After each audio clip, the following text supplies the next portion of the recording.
നമസ്കാരം.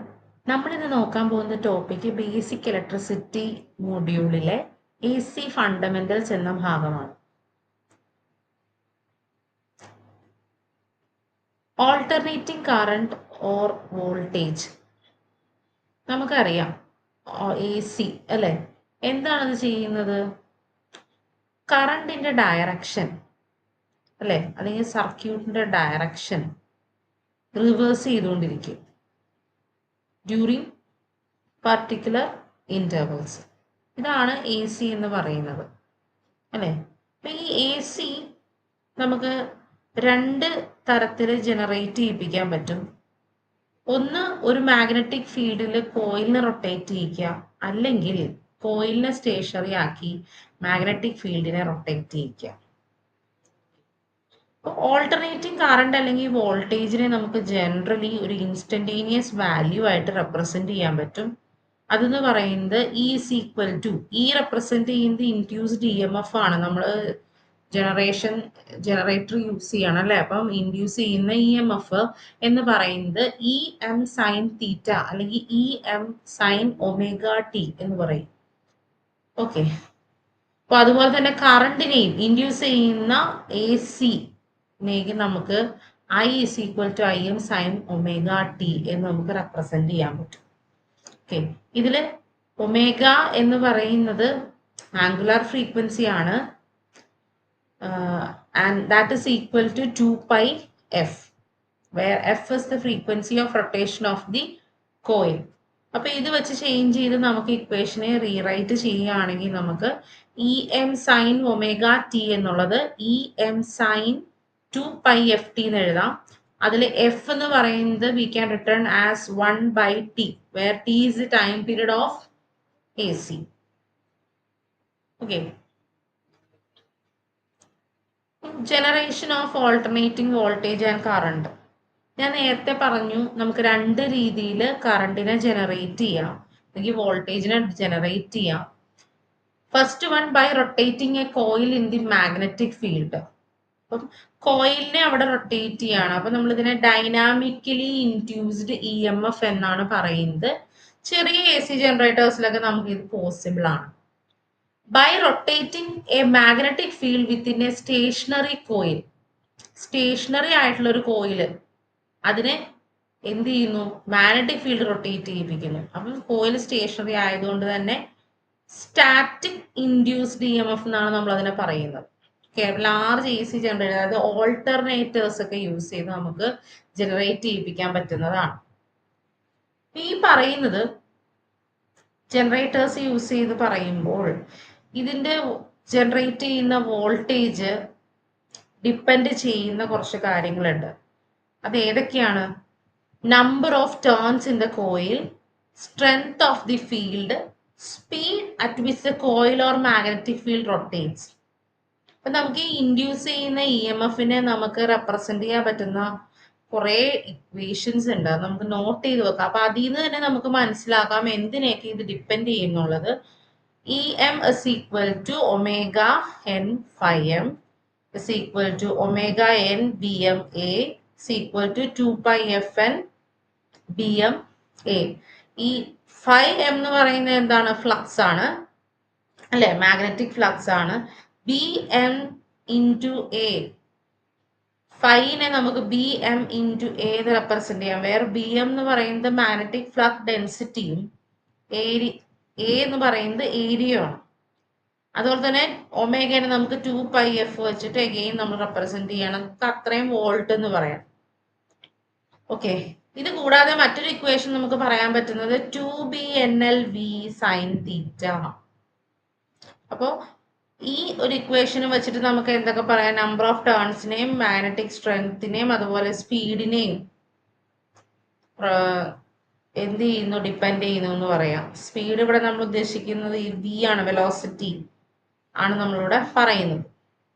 അപ്പോൾ നമുക്ക് രണ്ട് തരത്തില് ഓൾട്ടർനേറ്റിംഗ് വോൾട്ടേജ് ജനറേറ്റ് ചെയ്യാം. പക്ഷെ മോസ്റ്റ് പ്രാക്ടീഷന്റെ ഏതാന്ന് വെച്ചിട്ടുണ്ടെങ്കിൽ റൊട്ടേറ്റിംഗ് ഫീൽഡ് ആണ്, അതായത് ഓൾട്ടർനേറ്റീവ്സ് യൂസ് ചെയ്തിട്ടുള്ള ജനറേഷൻ ആണ് നമ്മൾ മോസ്റ്റ്ലി കോമൺ യൂസ് ചെയ്യുന്നത്. ഇനി കുറച്ച് ടേംസ് നോക്കാം. First one cycle. ഇപ്പൊ ഇതിനകത്തൊരു വേവ് ഫോം കാണിച്ചിട്ടുണ്ടല്ലേ. ഒരു വേവ് ഫോം സ്റ്റാർട്ട് ചെയ്ത് ഒരു പോസിറ്റീവ് സൈക്കിളും ഒരു നെഗറ്റീവ് ഓൾട്ടർനേറ്റീവും വന്നതിന് ശേഷമാണ് നമ്മൾ ഒരു കംപ്ലീറ്റ് സൈക്കിൾ ആവുന്നത്. ഒരു കംപ്ലീറ്റ് സൈക്കിൾ ആവുക എന്ന് പറയുന്നത് 360 ഡിഗ്രി റൊട്ടേഷൻ അല്ലെങ്കിൽ 2π റേഡിയൻ ആംഗുലർ മെഷർ വരുമ്പോഴാണ് ഒരു സൈക്കിൾ ആകുന്നത്. ഓക്കെ, അപ്പൊ ഈ ഒരു സൈക്കിൾ കംപ്ലീറ്റ് ചെയ്യാൻ എടുക്കുന്ന ടൈമിനെയാണ് നമ്മൾ ടൈം പീരീഡ് എന്ന് പറയുന്നത്. അത് ടി എന്നാണ് റെപ്രസെന്റ് ചെയ്യുന്നത്. അപ്പൊ ആംഗുലാർ മെഷർമെന്റിൽ വരുമ്പോൾ നമ്മൾ തീറ്റ ആ ബേസിൽ വരുമ്പോഴാണ് നമ്മൾ ഈ ഒമേഗ എന്ന് പറയുന്ന ഒരു പാരാമീറ്റർ നമ്മൾ യൂസ് ചെയ്യുന്നത്. ഒമേഗ എന്ന് പറയുമ്പോൾ ആംഗുലാർ ഫ്രീക്വൻസി. അപ്പം 2π റേഡിയൻസ് എന്ന് പറയുമ്പോഴേക്കും അതിനെ റെപ്രസെന്റ് ചെയ്യാനാണ് നമ്മൾ ഒമേഗ ടി വെച്ചിട്ട് നമ്മൾ പറയുന്നത്. Okay, then frequency, number of cycles per second. ഇതാണ് ഫ്രീക്വൻസി എന്ന് പറയുന്നത്. അത് ഹേർട്സിലാണ് റെപ്രസെന്റ് ചെയ്യുന്നത്. നമുക്കറിയാം F is equal to 1/t എന്ന് നമുക്ക് പറയാം. നെക്സ്റ്റ് ആംപ്ലിറ്റ്യൂഡ് അല്ലെ. എന്താണ് ആംപ്ലിറ്റ്യൂഡ് എന്ന് പറയുന്നത്? ഒരു വേവിന്റെ മാക്സിമം വാല്യൂ, അതായത് പോസിറ്റീവ് അല്ലെങ്കിൽ നെഗറ്റീവ് സൈഡിലോട്ടുള്ള ഏതൊരു ഹാഫ് സൈക്കിൾ എടുത്താലും അതിന്റെ മാക്സിമം വാല്യൂ ഏതാണ് വരുന്നത് അതാണ് ആംപ്ലിറ്റ്യൂഡ് എന്ന് പറയുന്നത്. Then phase difference. Phase difference എന്ന് പറയുമ്പോൾ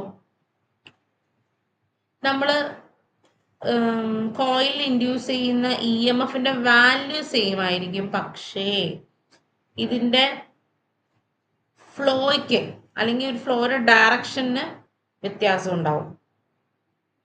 അതായത് അറ്റ് എ ടൈം സൈമൾട്ടേനിയസ്ലി ഇത് ഫ്ലോ ചെയ്യാൻ പറ്റുന്നില്ല. ഒന്നിന് ആഫ്റ്റർ ഒരെണ്ണം കഴിഞ്ഞ് അടുത്തത് എന്നുള്ള രീതിയിലായിരിക്കുമല്ലോ ഇത് വരുന്നത്.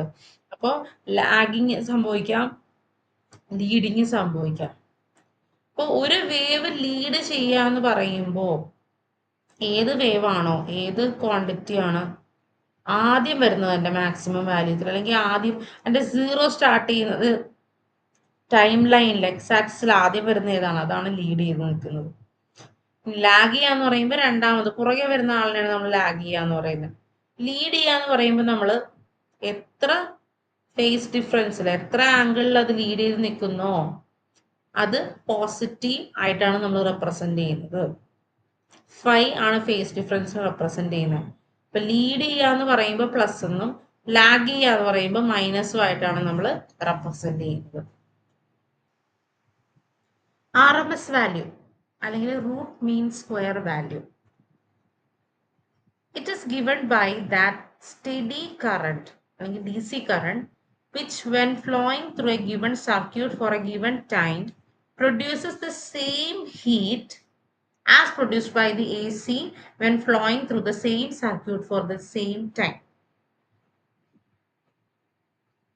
ഒരു DC കറണ്ട് ഒരു സർക്യൂട്ടിലൂടെ ഫ്ലോ ചെയ്യുമ്പോൾ ഒരു പർട്ടിക്കുലർ ടൈമിൽ ഫ്ലോ ചെയ്യുമ്പോൾ എത്രത്തോളം ഹീറ്റ് പ്രൊഡ്യൂസ് ചെയ്യുന്നു അത്രയും ഹീറ്റ് തന്നെ AC-യും പ്രൊഡ്യൂസ് ചെയ്യുന്നു. അപ്പൊ ആ ഒരു വാല്യൂവിനെയാണ്, ആ എമൗണ്ട് ഓഫ് കറണ്ടിനെയാണ് നമ്മൾ RMS value of alternating current എന്ന് പറയുന്നത്. ഇതിനെ എഫക്റ്റീവ് അല്ലെങ്കിൽ വിർച്വൽ കറണ്ട് നമുക്ക് പറയാം.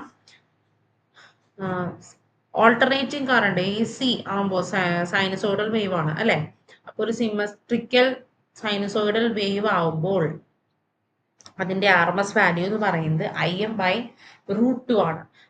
Equal to 0.707 Im. നമ്മൾ ഈ നോർമലി ഒരു ക്വസ്റ്റ്യനിലോ അല്ലെങ്കിൽ എവിടെയെങ്കിലും നമ്മൾ വാല്യൂസിനെ ഇൻഡിക്കേറ്റ് ചെയ്തിട്ടില്ല എന്നുണ്ടെങ്കിൽ അത് നമ്മൾ RMS വാല്യൂ ആയിട്ട് തന്നെയാണ് നമ്മൾ കൺസിഡർ ചെയ്യുന്നത്. ആൻഡ് ഇൻ പ്രാക്ടീസ് അമ്മീറ്റേഴ്സിലും വോൾട്ടിമീറ്റേഴ്സിലൊക്കെ AC മീറ്റേഴ്സിലെല്ലാം നമ്മൾ RMS വാല്യൂ ആണ്. അതേപോലെ DC മീറ്റേഴ്സ് ആണെങ്കിൽ ആവറേജ് വാല്യൂ ആണ് കൺസിഡർ ചെയ്യുന്നത്. അതേപോലെ CROയിലൊക്കെ ആണെങ്കിൽ നമ്മൾ പീക്ക് ടു പീക്ക് വാല്യൂ ആണ് കൺസിഡർ ചെയ്യുന്നത്. Average value, it is expressed by that steady current which transfers across any circuit the same charge as it's transferred by that alternating current during the same time. Average എടുക്കുകയാണ് നമ്മൾ. Normally എടുക്കുകയാണെങ്കിൽ ഒരു wave ഫോമിന്റെ average എടുക്കുകയാണ് അല്ലെ. ഇപ്പൊ symmetrical ആയിട്ടുള്ള ഒരു വേവ് ഫോം ആണെങ്കിൽ നമുക്കറിയാം ടു സൈക്കിൾസും രണ്ട് ഹാഫ് സൈക്കിൾ എടുക്കുകയാണെങ്കിൽ സിമിലറും ആണ്, അതുപോലെ തന്നെ എന്താണ് ഓൾട്ടർനേറ്റിംഗും ആണ് അല്ലേ? അതായത് വാല്യൂസ് ഓപ്പോസിറ്റ് ആണ്.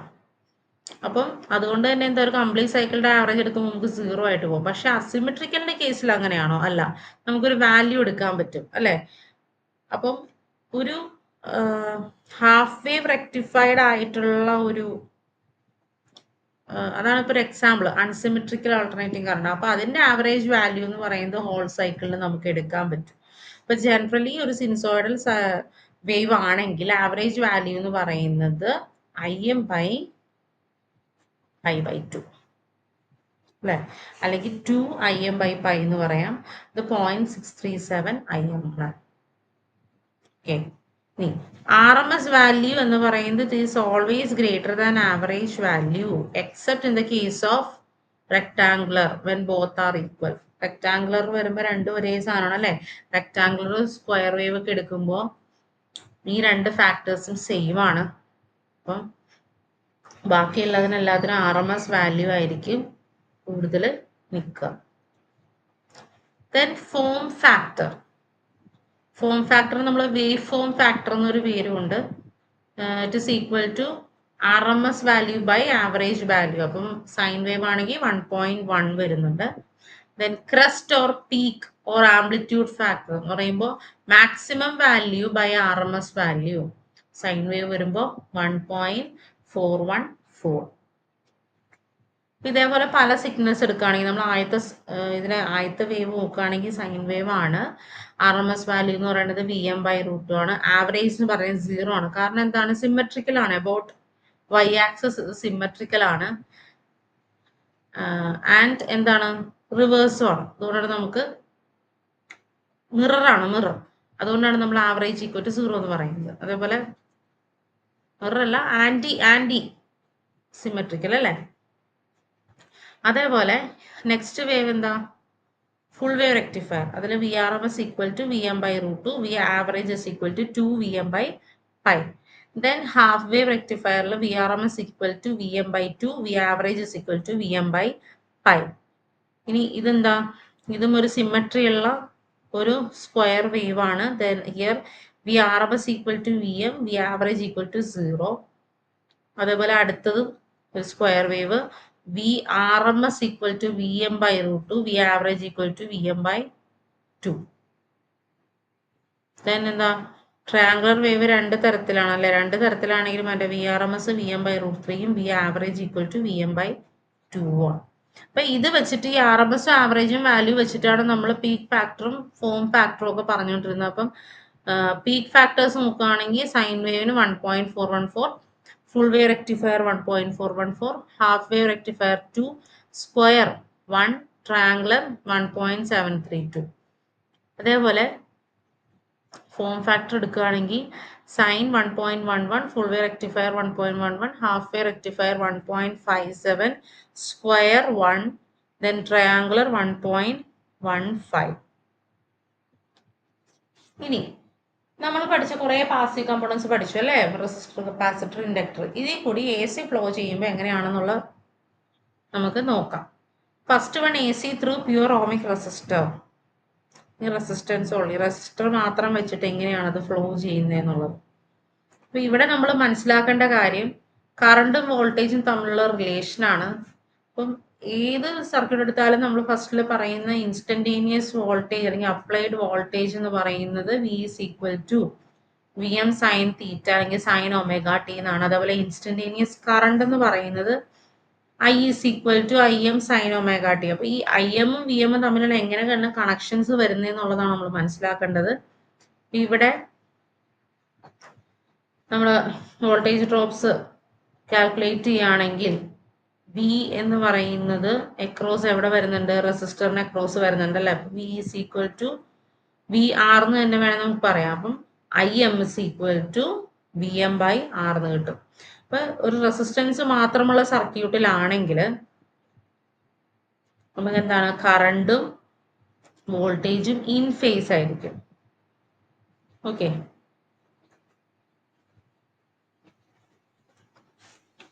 ഇനി ഇതിന്റെ പവർ എടുക്കുകയാണെങ്കിലോ, ഇതിന്റെ പവർ നമ്മൾ കാൽക്കുലേറ്റ് ചെയ്യും. നമുക്കറിയാം പവർ എന്ന് പറയുന്നത് VRMS ഇൻറ്റു IRMS ആണ്. അപ്പൊ അതിന്റെ വാല്യൂസ് നമ്മൾ സൈൻ വേവ് എടുക്കുമ്പോൾ എന്താ, VM/√2 ആണ്.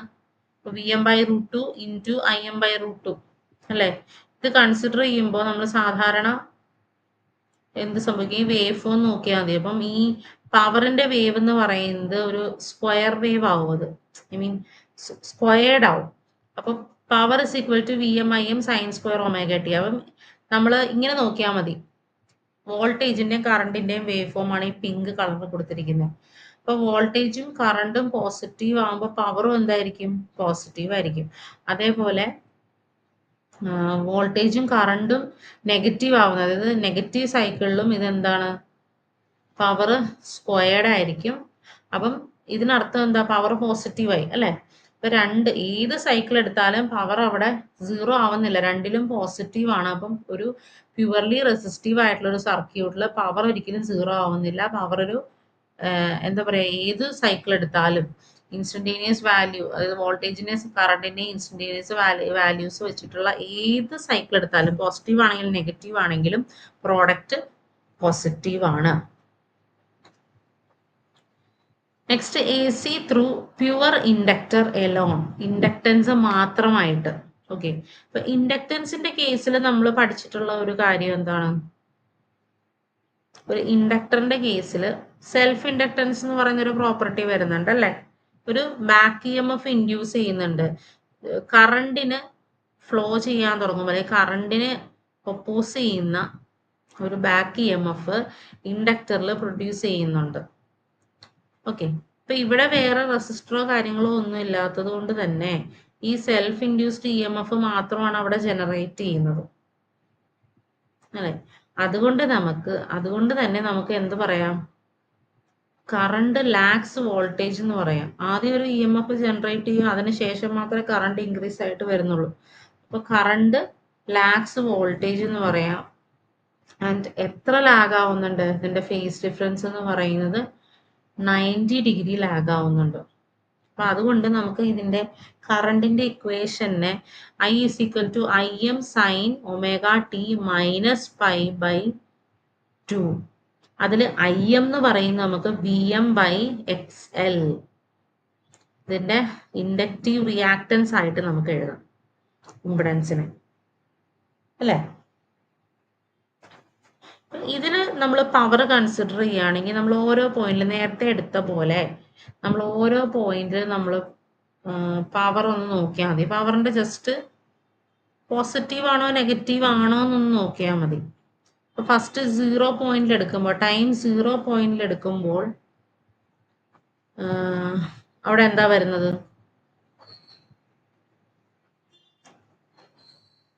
വോൾട്ടേജ് പോസിറ്റീവും കറണ്ട് നെഗറ്റീവും ആണ്. ഓക്കെ, അപ്പൊ നമുക്ക് എന്ത് വരണം, ഒരു നെഗറ്റീവ് പവർ വരണം.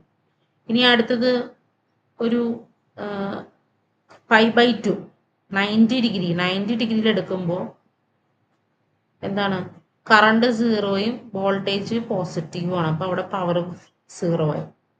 നെക്സ്റ്റ് അടുത്തത് ഒരു എത്രയാ, നെക്സ്റ്റ് 180 എന്താണ്, എഗെയിൻ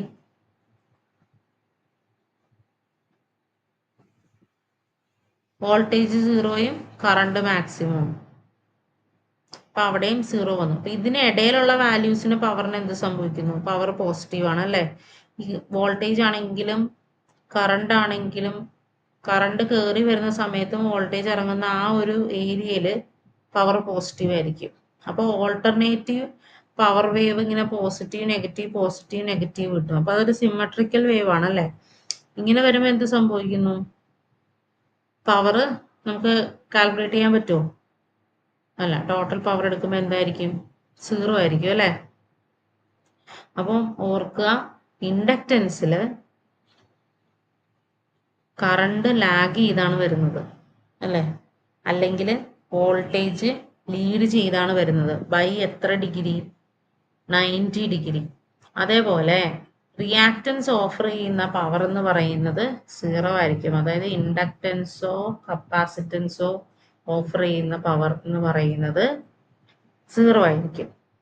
ഓക്കെ, അടുത്തത് A C through pure capacitance. കപ്പാസിറ്റൻസിന്റെ കേസിൽ നമ്മൾ പഠിച്ച പ്രോപ്പർട്ടി എന്താണ്? കപ്പാസിറ്റൻസ് സഡൻ വോൾട്ടേജ് ചേഞ്ചിനെ ഒപ്പോസ് ചെയ്യുന്നുണ്ട് അല്ലേ? സഡൻ വോൾട്ടേജ് ചേഞ്ചിനെ ഒപ്പോസ് ചെയ്യുന്നു. അപ്പം വോൾട്ടേജ് ഇങ്ങനെ കയറി വരുന്നതിനെ ഒപ്പോസ് ചെയ്യണം. അപ്പൊ ആദ്യം ഏതായിരിക്കും? കറണ്ട് ആയിരിക്കും പാസ് ചെയ്യുന്നത് അല്ലേ? എന്നിട്ടാണ് ചാർജിങ് വരുന്നത്. അപ്പൊ എന്ത് സംഭവിക്കുന്നു? കറണ്ട് ലീഡ്സ് വോൾട്ടേജ് ആണ് കപ്പാസിറ്റൻസിൽ വരുന്നത്. അപ്പൊ ലീഡ്സ് എന്ന് പറയുന്നത് എത്ര ഡിഗ്രി? 90 ഡിഗ്രി ലീഡ് വരുന്നു. അതാണ് I is equal to Im sin omega t plus pi/2 എന്ന് പറയുന്നത്. അപ്പൊ കറണ്ട് ലീഡ്സ് വോൾട്ടേജ്. അപ്പൊ ഇതിലും നമ്മൾ പവർ കാൽക്കുലേറ്റ് ചെയ്യുകയാണെങ്കിൽ സെയിം കൺസെപ്റ്റ് ആണ്. ഒരു ആവറേജ് പവർ എടുക്കുകയാണെങ്കിൽ, സപ്ലൈ എന്ന് പറയുന്ന ആവറേജ് പവർ എടുക്കുകയാണെങ്കിൽ 0 ആണ് വരുന്നത്. ഇൻഡക്റ്റീവ് നിന്ന് നമ്മൾ അങ്ങനെ പറഞ്ഞു, ആവറേജ് എടുത്തപ്പോൾ 0 ആണ് എന്ത് വരുന്നത്? എന്തുകൊണ്ടാണ്? ഒരു സിമെട്രിക് ആയിട്ടുള്ള ഒരു വേവ് ആണ് അവിടെ പ്രൊഡ്യൂസ് ചെയ്യുന്നത്. ഓക്കെ, അപ്പം ആവറേജ് പവർ 0 ആയിരിക്കും. ഇൻസ്റ്റന്റേനിയസ് വാല്യൂ എന്ന് പറയുന്നത് Vm Im/2 ആയിരിക്കും.